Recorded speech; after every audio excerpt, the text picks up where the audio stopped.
temps de grande sécheresse, la parole du Seigneur fut adressée à Élie. Lève-toi, va à Sarepta. Il y a là une veuve que j'ai chargée de te nourrir. Élie appela la veuve et lui dit. Veux-tu me puiser avec ta cruche un peu d'eau pour que je boive? La veuve alla en puiser.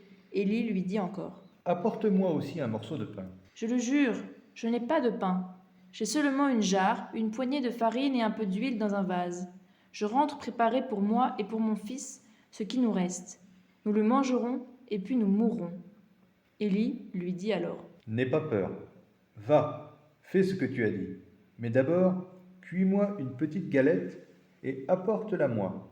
Ensuite, tu en feras pour toi et ton fils. Car ainsi parle le Seigneur Dieu d'Israël. Jarre de farine, point ne s'épuisera. Vase d'huile, point ne se videra, jusqu'au jour où le Seigneur donnera la pluie pour arroser la terre. La femme alla faire ce qu'Élie lui avait demandé, et pendant longtemps le prophète, elle-même et son fils eurent à manger. Et la jarre de farine ne s'épuisa pas, et le vase d'huile ne se vida pas, ainsi que le Seigneur l'avait annoncé par l'intermédiaire d'Élie. Dieu prend soin de ceux qui lui font confiance. La veuve et Élie seront comblés au-delà de leurs attentes, tellement même qu'Élie aura l'occasion d'accomplir un autre miracle en faveur de la veuve de Sarepta en faisant revenir son fils mort à la vie. Le prophète Élie témoigne ainsi de la puissance de Dieu.